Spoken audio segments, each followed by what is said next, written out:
அடமானத்தில் இருக்கும் தங்க நகையை மீட்டு மார்க்கெட் விலையில் உடனடியாக விற்க சிறந்த வழி பிரைம் கோல்ட் ஹப். தொடர்புக்கு 9840551787. தங்கத்தை மட்டுமல்ல, உங்கள் தன்னம்பிக்கையையும் மீட்டுத் தருகிறோம். தெய்வத்தின் அருள் இப்போது உங்கள் கையில். 100% தூய்மையான சில்வர் காயின் உங்கள் இஷ்ட தெய்வத்தின் அழகான உருவத்துடன். உடனே ஆர்டர் செய்ய நிபுராவை அணுகுங்கள். பக்த ராமதாசர் அவரை பேர் திரைப்படம்லாம் தெலுங்குல வந்திருக்கு, ரொம்ப பிரபலம். ஸோ அவர் பத்ராச்சலம் ஊரில் கோயிலெலாம் கட்டி எல்லாம் பண்ணியிருக்கார். பட் முதல்ல இந்த பத்ராச்சலம்ங்கிறது எங்கே எப்படி வந்தது அப்படின்னு பார்க்கணும். ராமருடைய பாதம் தன் மேல் பட வேண்டும் என்று சொல்கின்றார். அவர் பாதம் பட்ட உடனே அவரே மலையாக மாறி விடுகின்றார். அதுதான் பத்ராச்சலம். 16ஆம் நூற்றாண்டில் போக்கால தொம்மாக்கான ஒரு பக்தை அவன் என்ன பண்ணுறான்னா, ஒரு மர பொந்துல ராமர் விக்கிரகம் கிடைக்கிறது. ராமர் சீதை மடியில் வைத்துக்கொண்டு வில்லோடு இருக்கிற மாதிரி இதெல்லாம் கிடைச்ச உடனே அது என்ன பண்ணுறேன்னா, அங்கே இருக்கிற கோதாவரியுடைய நீரை எடுத்துக்கொண்டு வந்து அது மேலே ஊத்துறாங்க. இவருக்கு வந்து அப்படியே வந்து ராமர் மேலே ஒரு ஈர்ப்பு வருகிறது அந்த கோயிலை பார்த்தோன்னே. அப்புறம் அந்த கோயில் சிதிலம் அடைஞ்சிருக்க, கட்டணும்னு ஒரு ஆசை வருது. பணம் இல்லை, என்ன பண்ணுறதுன்னு தெரியல. மணிவாஜக பெருந்தக என்ன பண்ணாரோ அதே பணியை இவர் செஞ்சுடுறாரு. அரசாங்கம் பணத்தை எடுத்த கோயிலை கட்டிடுறாரு. இவரை என்ன பண்ணுறாருன்னா, கோல்கொண்டா சிறையில் 12 ஆண்டுகள் சிறைவாசம். இவருக்கு டெய்லி சாப்பிடுவதற்கு இவருக்கு வந்து அரிசியும் உப்பும் கொடுப்பாங்க. அதுதான் வெறும் சாப்பிட்டுருக்காரு. அதை மட்டும் அப்புறம் அதை வைத்துக்கொண்டு செவரில் வந்து ஓவியம் கூட வரைகின்றார். ராமரை வைத்து அதை வழிபடுகின்றார். அவர் பாடல்கள் மூலமாகவே சீதையை கேட்கின்றார் கேள்வி. நனுபுரோவ மணி செப்பவே சீத்தம்மா தள்ளி நனுபுரோவ மணி செப்பவேங்கிறார். சீத்தம்மா, சீதை எதுக்கு நான் இந்த சிறையில் மாட்டின்னு இருக்கேன், நான் சிறையில் நான் இருக்கணுமா அப்படின்னு கேட்குறேன். உடனே சீதை சொல்கிறா. அதுக்கப்புறம் ராஜா இவரை விடுதலை பண்ணுறான். விடுதலை பண்ணோன்னு இவருக்கு ஆச்சு, என்ன எதனால விடுதலை பண்ண, யார் பணம் கொடுத்தான்னு கேட்குறாரு. இந்த மாதிரி 2 இளைஞர்கள் வந்து பணம் கொடுத்துட்டு போகிறாங்க. இவருக்கு ஒரு துக்கமாக இருது. ஏன் துக்கமாக இருது? அந்த ராஜாவுக்கு போய் அவங்க தரிசனம் கிடைச்சி கொடுத்து ராமர் தரிசனம் எனக்கு கிடைக்கலையே, இந்த ஜெயிலில் உட்காந்துட்டு இருக்கேன். கோயிலில் முன்னேறுவதற்காக என்னென்ன செய்ய வேண்டுமோ அவரெல்லாம் செய்து கொண்டிருக்கின்றார். அந்த கோயில் மேலே எங்கே அந்த ராம லக்ஷ்மணர் கண்டெடுக்கப்பட்ட சிலையை வச்சு அந்த சந்நிதி இருக்கோ அது மேலே ஒரு சுதர்சன சக்கரத்தை வைக்கணும்னு ஆசைப்படுறார். இவர் வந்து அதுக்கான ஆச்சாரியெல்லாம் கூப்பிட்டு அந்த சுதர்சன சக்கரத்தை பண்ணும்போது அது உடஞ்சி போகுது. அப்புறம் என்ன பண்ணுறது இல்லை. இறைவன் அவருடைய கனவுல வந்து அங்கே இருக்கிற கோதாவரி நதி தீரத்தில் போய் குளி அப்படிங்கிறார். அதுக்கப்புறம் குளிக்கும்பொழுது அவருக்கு அந்த நதி தீரத்துலேயே அந்த சக்கரம் கிடைக்கிறது. ஸோ அதுதான் இன்றும் அந்த கோவிலுடைய அந்த சன்னதி மேலே இருக்கிறது. ஆதன் ஆன்மீகம் நேயர்களுக்கு ஷாம்லாவின் அன்பு கலந்த வணக்கங்கள். நம்ம ஆதன் ஆன்மீகத்தில் ஆன்மீகம் சம்மந்தப்பட்ட பல விஷயங்களுக்குமே தினந்தோறும் ஒவ்வொரு வகைகளில் பதில்களை பார்த்துக்கிட்டு இருக்கோம். அந்த வகையில் இன்றைக்கி நம்மோடு யார் இணைஞ்சிருக்காங்க அப்படின்னு பார்த்தீங்கன்னா, இந்த 90s கிட்ஸ்க்கெல்லாம் இவரை ரொம்ப பிடிக்கும். வானிலை அறிக்கை அப்படின்னாலே இவரை தான் வந்து நம்ம எல்லாருமே சொல்லுவோம். வானிலை அறிக்கையை பற்றி நிறைய விஷயங்கள் இவர் பேசினதெல்லாம் கேட்டிருப்போம். ஆனால் இன்றைக்கி இவரை வந்து ஆன்மீகம் சம்மந்தப்பட்ட ஒரு சில விஷயங்களை இவர் மூலயமா வந்து தெரிஞ்சுக்கிறதுக்கு ஆதன் வந்து ரொம்பவே சந்தோஷப்படுது. இன்றைக்கி நம்ம கூட ரமணன் சார் தான் இணைஞ்சிருக்கிறாரு. அவர்கிட்ட நிறைய விஷயங்கள் பேச போறோம். வணக்கம் சார். வணக்கம்மா. எப்படி இருக்கீங்க? எக்ஸ்ட்ரீம்லி ஃபைன், நலமா இருக்கேன். தொடர்ந்து நீங்க ஒரு சில கோவில்களுக்கு பயணம் போய்கிட்டு வரதா கேள்விப்பட்டிருந்தோம். ஆமா. சமீபத்துல ஆந்திரா கூட போயிருந்தீங்களா? ஆமா. அந்த பயணம் எப்படி இருந்தது சார்? அதை பத்தி. ஆமா, ரொம்ப ஒரு சுவையான அனுபவம். பத்ராச்சலம்ங்கிற இடத்துக்கு போயிருந்தோம். முதல் நாள் விஜயவாடா வரலும் சென்று விட்டு அங்கே இருக்கக்கூடிய சில கோயில்கள்லாம் பார்த்துட்டு அதுக்கப்புறம் கார் மூலம் பத்ராச்சலங்கிற இடத்த அடைந்தோம். அதுக்கு அடைஞ்சதுக்கப்புறம் அந்த கோதாவரி பக்கத்தில் இருக்கிறத பார்க்குறதுக்கு ரொம்ப பிரமாதமாக இருந்தது. ஸோ அதை வந்து எல்லோரோடையும் பகிர்ந்து கொள்ளணும் என்ற ஆசை எனக்கு. ஏன்னா பொதுவாக நம்ம ஊரில் இருக்கக்கூடிய மகான்கள் இவங்களை பற்றி தான் பேசுகிறது வழக்கம்லாம் உண்டு. இவர் ஆந்திராவில் வந்து ரொம்ப பிரபலமானவர். பாடல்கள் மூலமாகவே பக்தியை பரப்பினவர்கள் நிறைய பேர் இருக்காங்க. நம்ம தேவார மூவர், நம்ம ஞானசம்பந்தர், அப்பர், சுந்தரர்லாம் தேவாரம் மூலம் பாடல்கள் மூலம் அந்த பக்தி பரவியது. அப்புறம் மணிவாஜக பரஞ்சனோட திருவாஜகம், இந்த 12 துறைமுறைகளுமே இருக்குது, நிறையா பேர் பாடியிருக்காங்க. நம்ம வைணவத்தை எடுத்துக்கொண்டால் அந்த ஆழ்வாரதிகள் வந்து பாடியிருக்காங்க, திவ்ய பிரபந்தம்னு சொல்லுவோம். இந்த மாதிரி அதன் மூலமாக எல்லாருக்கும் பரவியது. இதே போன்று நம்ம தமிழ்நாட்டிலே தெலுங்கில் பாடினவங்களாம் இருக்காங்க. தியாக பிரம்மம், முத்துசாமி தீட்சிதர், இவங்கெல்லாம் திருவாரூரில் பிறந்தவர். ஷியாமா சாஸ்திரி 3 பேரும் தெலுங்கு, சம்ஸ்கிருத, வடமொழியெல்லாம் பாடி அது பிரபலமானது. ஆந்திராவில் பிரபலமானதுனாக்க அன்னமாச்சாரியா கீர்த்தனை, அதெல்லாம் எம்எஸ் சுப்பலட்சுமியால் தான் தமிழ்நாட்டில் பிரபலமாச்சு. அவங்க அந்த பாடல்கள் பாடியது காரணத்தினாலே. அதே மாதிரி பக்த ராமதாசர், அவரை பேர் திரைப்படம்லாம் தெலுங்கில் வந்திருக்கு, ரொம்ப பிரபலம். ஸோ அவர் பத்ராச்சலம் ஊரில் கோயிலெலாம் கட்டி எல்லாம் பண்ணியிருக்கார். பட் முதல்ல இந்த பத்ராச்சலம்ங்கிறது எங்கே எப்படி வந்தது அப்படின்னு பார்க்கணும். பத்ர முனிவர்னு ஒருத்தர் இருந்தார். அவர் வந்து தீவிரமாக ராமர் மேல் தவம் செய்கின்றார். ராமருக்கு அவர் காட்சி கொடுக்கணும் என்று. அவருக்கு அந்த காட்சி கிடைக்கவில்லை. ராமர் வந்து பல விடயங்கள் ரொம்ப, அதாவது இலங்கை செல்ல வேணும், தண்டகாரண்யம்லாம் அலைந்து கொண்டு இருந்த காரணத்தினால் அந்த காலகட்டத்தில் அவர் கிடைக்கல. அவர் அப்படி தீவிரமாக இருந்த பிறகு அவருக்கு வந்து அடுத்து தனியாகவே அவர் கிடைக்கிறது ராமருடைய தரிசனம். அடுத்து என்ன பண்ணுறாருன்னா, ராமருடைய பாதம் தன் மேல் பட வேண்டும் என்று சொல்கின்றார். அவர் பாதம் பட்ட உடனே அவரே மலையாக மாறி விடுகின்றார். அதுதான் பத்ராச்சலம். இந்த சலம்னா மலை, சரிங்களா? அதான் வெங்கடாச்சலம்னு சொல்லுவாங்க இல்லையா, அந்த மாதிரி இது பத்ராச்சலம். அது மாதிரி அடுத்தது வந்து அந்த மலையாக மாறின பிறகு ஒரு கோயில் இது ஒன்று வருது. அதுக்கப்புறம் கோவில் சிதிலம் அடைஞ்சிருக்கோ இல்லையோ ஒன்றுமே இல்லாத நிலை ஏற்படுறது. அதுக்கப்புறம் ஒரு 16ஆம் நூற்றாண்டில் போக்கால தொம்மாக்கான ஒரு பக்தை, அவன் என்ன பண்ணுறான்னா, ஒரு மர பொந்தில் ராமர் விக்கிரகம் கிடைக்கிறது. ராமர் சீதையை மடியில் வைத்து கொண்டு வில்லோடு இருக்கிற மாதிரி, லக்ஷ்மணன் வில்லோடு இருக்கிற மாதிரி ஒரு விக்கிரகம். இதெல்லாம் கிடைச்ச உடனே அது என்ன பண்ணா, அங்கே இருக்கிற கோதாவரியுடைய நீரை எடுத்து கொண்டு வந்து அது மேலே ஊற்றுறாங்க. ஊற்றினோடனே அந்த பொலிவோடு அந்த சிலை இருப்பதை பார்க்கின்றார். அதுக்கப்புறம் ஒரு எளிய முறையில் கோயில் அமைக்கப்படுகிறது. காலகட்டத்தில் அப்படி இருக்குது. அதன் பிறகு அந்த கோயிலும் சிதறம் அடைந்து விடுகிறது. இந்த பஜாச்சல ராமதாசரை பற்றி நினைக்க போகிறோம். அவருடைய இயற்பெயர் வந்து காஞ்சரல கோபண்ணா, கோபராஜும்பாங்க. அவர் நேலக்கொண்ட பள்ளின்னு ஒரு ஊரில் பிறக்கின்றார். அது வந்து விஜயவாடாலேருந்து ஹைதராபாத் போகிற வழியில் கோடாடுங்கிற ஊர் பக்கத்தில் ஒரு 20 கிலோமீட்டர் தள்ளி இருக்கும், கம்மம் மாவட்டத்தில். பிறக்கும்போது வந்து அவர் சிறிய வயதிலேயே தாய் தந்தையெல்லாம் இழந்து விடுகின்றார். ஆனால் பல மொழிகளை கற்கின்றார். தெலுங்கு, பர்ஷியன், உருது போன்ற மொழிகள்லாம் கற்கின்றார். சம்ஸ்கிருதம் எல்லாமே. அப்புறம் இவருடைய தாய் மாமன் வந்து ஹைதராபாத்தில் அரசர் வந்து நிசாம் சொல்லுவாங்க இல்லையா, அந்த அரசர்கிட்ட மந்திரியாக இருக்காங்க. தானாஷான இப்போ ஒரு அரசர் இருக்கார். அவருக்கு உதவி செய்ததுனால அவருக்கு தேவைப்பட்ட போது இவங்கெல்லாம் ஒரு நல்ல பொசிஷனில் வச்சுருக்கார் அவர், நல்ல நிலையில்.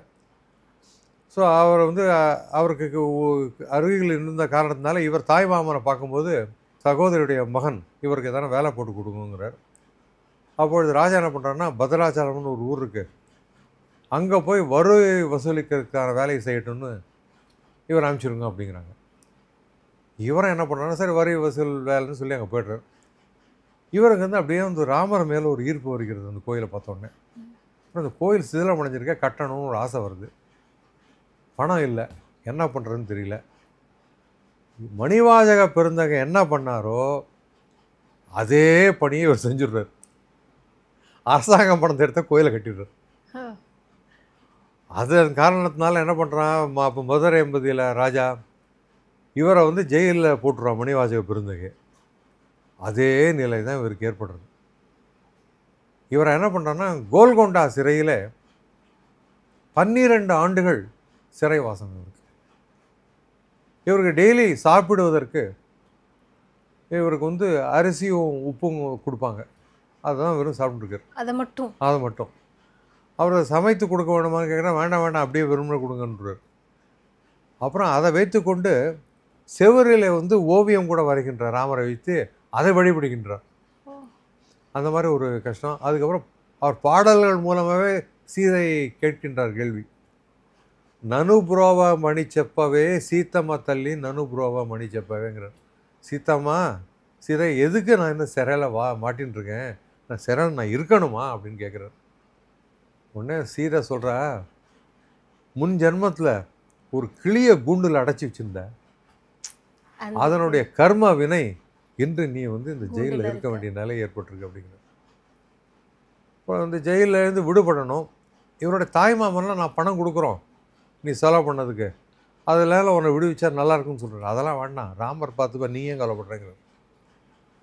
அதுக்கப்புறம் ஒரு நாள் அவ்வாறு நிகழ்கிறது. ராமர் லக்ஷ்மணர் வந்து ஒரு இளைஞர்கள் போல் வராங்க. அந்த ராஜாவை போய் பார்க்குறாங்க. ராஜாவை போய் பார்த்துட்டு, இவரை ஏன் சிறையில் அடிச்சிருக்கேங்க கோபராஜுவை அப்படிங்கிறார். அவர் வந்து அரசாங்க பணத்தை எடுத்து கோயிலை கட்டிருக்காரு, அது வரி பணம் மக்களுக்கு செலவு பண்ணணும், இவரை இப்படி எப்படி பயன்படுத்தலாம்னு கேட்டிருக்காங்க. எவ்வளோ செலவு பண்ணியிருக்காரு சொல்லணுன்னா அந்த என்னன்னு ஒரு கணக்கு பார்த்து கூப்பிட்டு கணக்காயரை கூப்பிடுறாரு. எவ்வளோ செலவாக இருக்குங்கிறார். அவர் அதை சொன்ன உடனே அவங்க அப்படியே ஒரு பொற்கிழியில் தங்க காசுகளாக கொடுத்துட்டு போய்டுறாங்க. அந்த காசுக்கு நிகரா. ஆமாம், எவ்வளோ செலவழிச்சாலும் அதுக்கு நிகரா. அதுக்கப்புறம் ராஜா இவரை விடுதலை பண்ணுறான். விடுதலை பண்ணோன்னு இவருக்கு ஆச்சு, என்ன எதனால் விடுதலை பண்ண, யார் பணம் கொடுத்தான்னு கேட்குறாரு. இந்த மாதிரி 2 இளைஞர்கள் வந்து பணம் கொடுத்துட்டு போகிறாங்கிறார். இவருக்கு ஒரு துக்கமாக இருது. ஏன் துக்கமாக இருது? அந்த ராஜாவுக்கு போய் அவங்க தரிசனம் கிடைச்சுடுத்து, ராமர் தரிசனம் எனக்கு கிடைக்கலையே, இந்த ஜெயிலில் உட்காந்துட்டு என்னன்னு. அப்புறம் போய்ட்டு அதுக்கப்புறம் எஞ்சிய நாட்கள்லாம் அங்கே தான் கழிக்கிறார். பத்ராச்சலத்தில் வாழ்நாளை கோயிலில் முன்னேறுவதற்காக என்னென்ன செய்ய வேண்டுமோ அவரெல்லாம் செய்து கொண்டிருக்கின்றார். அதுக்கப்புறம் ஒரு அற்புதம் நிகழ்கிறது. அந்த கோயில் மேலே எங்கே அந்த ராம லக்ஷ்மணர் கண்டெடுக்கப்பட்ட சிலையை வச்சு அந்த சந்நிதி இருக்கோ அது மேலே ஒரு சுதர்சன சக்கரத்தை வைக்கணும்னு ஆசைப்படுறார். இவர் வந்து அதுக்கான ஆச்சாரியெல்லாம் கூப்பிட்டு அந்த சுதர்சன சக்கரத்தை பண்ணும்போது அது உடஞ்சி போகுது. ஆனால் என்ன பண்ணுறது தெரியல. இறைவன் அவருடைய கனவுல வந்து அங்கே இருக்கிற கோதாவரி நதி தீரத்தில் போய் குளி அப்படிங்கிறார். அதுக்கப்புறம் குளிக்கும்பொழுது அவருக்கு அந்த நதி தீரத்துலேயே அந்த சக்கரம் கிடைக்கிறது. ஸோ அதுதான் இன்றும் அந்த கோவிலுடைய அந்த சன்னதி மேலே இருக்கிறது. நம்ம இன்றைக்கும் அதை தரிசிக்கலாம். நிறைய பக்தர்கள் வருகின்றார்கள். அவருடைய பாடல்கள் என்பது நிறைய தெலுங்கு மக்கள் வீட்டிலலாம் புழங்கும், அது கேட்டுக்கொண்டே இருப்பார்கள். அவ்வளோ பிரசித்தி பெற்ற பாடல்கள் வேறதும் இன்றும் பயங்கர கூட்டம். நான் போயிருந்த அன்றைக்கே அந்த சனிக்கிழமை ஞாயிற்றுக்கிழமை என்றால் வெளியூர்களிலிருந்து பயங்கரமாக கூட்டம் வருகிறது. மற்ற ஊரெல்லாம் காரில் வச்சு நிறைய மக்கள் வருவதை காண முடிகிறது. அதனால் அது பிரசித்தி பெற்ற ஊராக மாறிவிட்டது. அதுதான். ஸோ அதனால் இன்றைக்கு அதை சிந்தித்துக்கின்றோம். ஸோ இதன் மூலம் அந்த நம்ம மக்களுக்கு பக்தர் ராமதாசரை பற்றி என்னால் சொல்வதற்கான வாய்ப்பு கொடுத்ததற்கு ஆதன் டிவிக்கு நன்றி கூறுகின்றேன். நிறைய இடங்கள் இருக்கு, ஆனா இந்த இடத்துல ராமதாஸ் அவர்களுடைய இந்த இடத்துக்கு போகணும் அப்படிங்கிற அந்த தாற்பயம் எங்கேருந்து வந்தது? அதாவது நிறைய இடங்கள் வந்து பயணம் செஞ்சுருக்கேன் ஆந்திராலேயே. கர்னூல், விசாகப்பட்டினம், விஜயவாடா, நிறைய பக்தர்கள் உள்ள கோயில். பஞ்ச நரசிம்ம கஷேத்திரம்னு இருக்குது. 5 நரசிம்மர்கள் ரொம்ப பிரசித்தி, அதெல்லாம் பார்த்துருக்கோம்.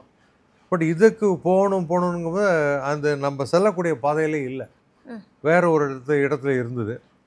ஸோ அதனால் ஒரு வாட்டி அதை பார்க்கணுங்கும்போது அங்கே வந்து ஒரு சொற்பொழிவு நடைபெறுவதை கேள்வியுற்றேன். ராமாயணம் குறித்து ஒரு 10 நாட்கள் சொற்பொழிவு, தமிழ் தான். ஓகே.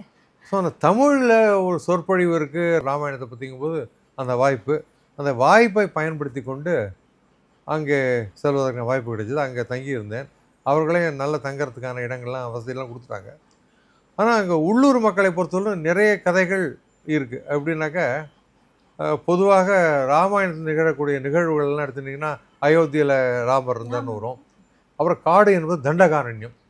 இது தண்டகாரண்யத்தோடைய பகுதி தான். அது சத்தீஸ்கர் மாநிலம்லாம் ரொம்ப பக்கத்தில் இருக்குது. அதெல்லாம் காடுகள்.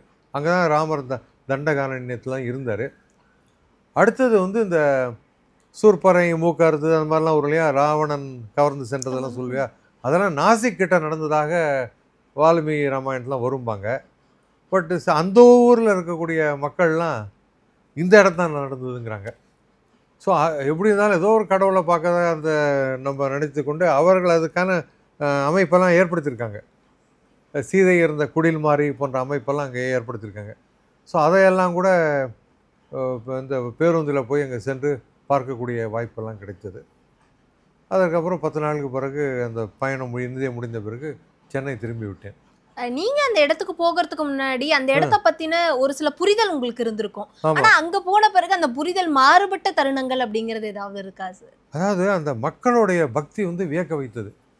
அங்கே இருக்க எல்லாம் எளிய மக்கள். பெரிய ரொம்ப செல்வந்தர்கள் அப்படிலாம் கிடையாது. சாதாரண மக்களும் அந்த பாட்டெல்லாம் பாடுறாங்க, அவர் மேலே பக்தி கொண்டிருக்காங்க. அப்போ தான் தெரியுது இந்த பாட்டினுடைய தாக்கம் எந்த அளவுக்கு மக்களிடையே சென்றுள்ளது என்பது. அதுதான்.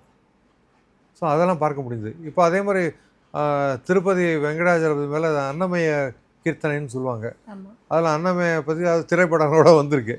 அது கூட நம்ம ஆந்திர மக்கள்கிட்டையும் இருக்கு, தமிழ்நாட்டில் MS சுப்புலட்சுமி மூலம் பரவி இருக்கு. ஸோ அந்த மாதிரி ஒவ்வொருத்தருடைய பாடல்கள் அதெல்லாம் ஒவ்வொரு இடத்துலையும் பார்க்கும்போது தெரியும். புரந்தரதாசருடைய கீர்த்தனைகள் அப்படின்னு சொல்லுவாங்க கர்நாடகத்தில்.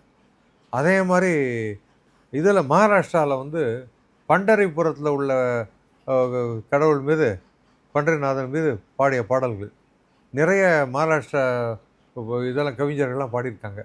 அது அங்கே ரொம்ப பிரபலமாக இருக்குது.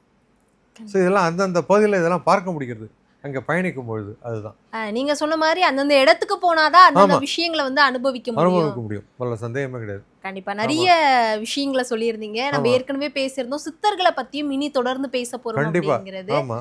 உங்களோட நேரத்தை செலவு பண்ணி நிறைய பயனுள்ள தகவல்கள் சொல்லியிருந்தீங்க. ரொம்ப நன்றி. வணக்கம்.